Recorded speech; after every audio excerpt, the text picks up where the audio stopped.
ఎవరది? అవునా, న్యాచురల్ కదా, వాళ్ళు అదే విధంగా మాట్లాడతారు కదా, వేరే రకంగా ఎందుకు మాట్లాడతారు? ఒకవేళ అదే అయితే ఆ కమిషన్ ముందుకెళ్ళి వాళ్ళు ఎందుకు సమాచారం ఇచ్చిండ్రు, వాళ్ళు ఎందుకు వాదనలు వినిపించిండ్రు?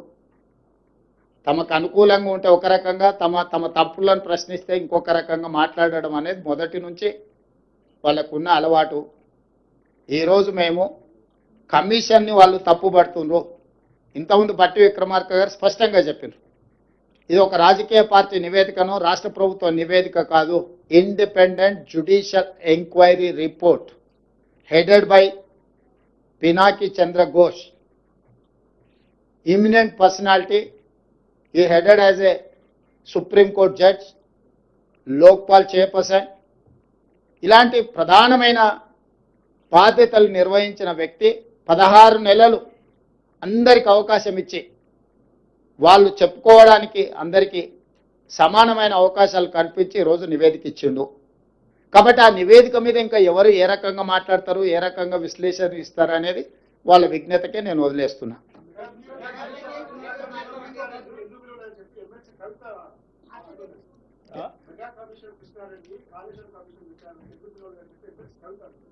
మరి వాళ్ళ ఫాదర్ని అడగాలి, ఎందుకనంటే ఎవరికి ఏం మంచి పెట్టిండో వాళ్ళ ఫాదర్కి తెలుసు కదా.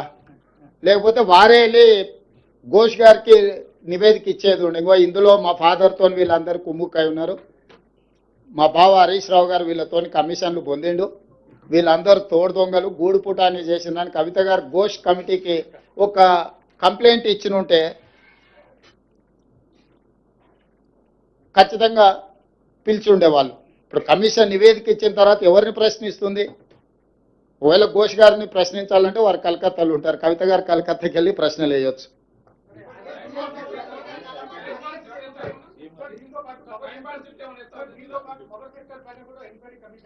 ఉన్నది ఈరోజు. ఇప్పుడు రాహుల్ దీనికి కన్ఫైన్ అవుదాం.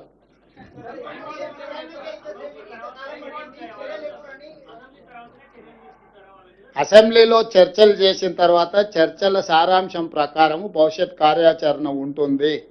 మీకు స్పష్టంగా చెప్పడం కోసమే మీ ఊహాజనితమైన కథనాలకు కానీ ఊహాజనితమైన ప్రశ్నలకు తావు లేకుండా ఉండడానికే కమిషన్ రిపోర్ట్ ఇచ్చిన 4 రోజుల్లోనే మంత్రివర్గ సమావేశాన్ని ఏర్పాటు చేసి మంత్రివర్గ సమావేశం ఆ నివేదికను ఆమోదించి ఆ నివేదికలో ఉన్న సారాంశాన్ని నిక్షిప్తంగా మీడియా మిత్రులకు అందరూ కూడా కంప్లీట్గా ఇన్ డీటెయిల్ ఒక పవర్ పాయింట్ ప్రజెంటేషన్ ద్వారా మీకు వివరించడం జరిగింది.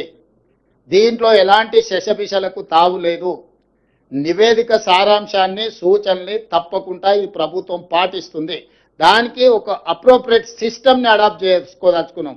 మేము రాజకీయ కక్షాపూరితమైన చర్యలు చేపట్టినట్టు లేకపోతే ఎవరి మీదనో వ్యక్తిగతంగా ద్వేషంతో నిర్ణయాలు తీసుకున్నట్టు ఏమాత్రం చర్చలకు తావు ఇవ్వకుండా ఈ ప్రభుత్వము పారదర్శకంగా పనిచేయాలనుకుంటుంది. కాబట్టి ఈరోజు అన్ని వివరాలను మీ ముందు పెట్టడం జరిగింది.